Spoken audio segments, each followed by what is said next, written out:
Hi guys, we're back to talk about Nambu again. If you remember our first video, we talked about reforming the case using a 32 Winchester Special die. We used the Lee die. We did all the heavy forming with that and whatnot. Well, now we've got those and we've fired a few, and you can see the one on the right has been fired. And now we want to do our reloading. So again, you can use that same die from the first time, but you know, the ejection is a little bit awkward, you know, with the lever system we had shown in the first video. So I thought to myself, well, why not just get a cheap way to use a regular style of die? So what I did was, it looks a little funny, I took a Lee die and I cut about 900 thousandths off the bottom. And I did that so that you can use your regular shell holder and use it more like a standard die.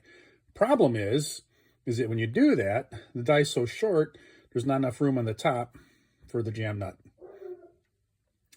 So what I did was I made kind of a goofy lock nut. Now you don't need this the way I did it. I'd extend it down here and have this kind of the counterbore area here so that you can have it fit up in there and just be a little bit easier to hold. But we're using the nut on the bottom. So again, a little bit easier with the knurled on the bottom, but not necessary. You can use a regular nut.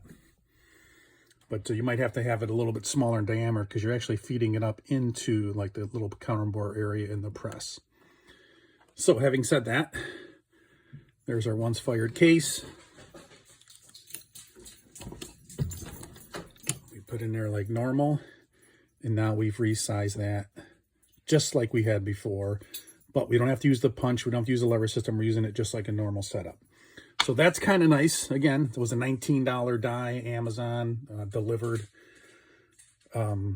If you didn't want to have this nut on the bottom, if you didn't like that idea, you could get a shell extender and be able to raise that die back up to the normal position.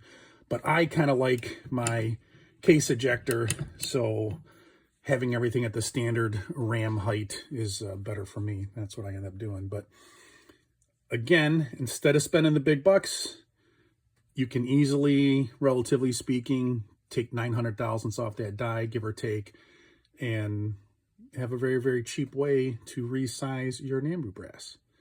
So I hope that helps somebody. A little bit shorter than last time, but we're trying to just kind of narrow in on one part of it here. And we'll talk to you guys next time.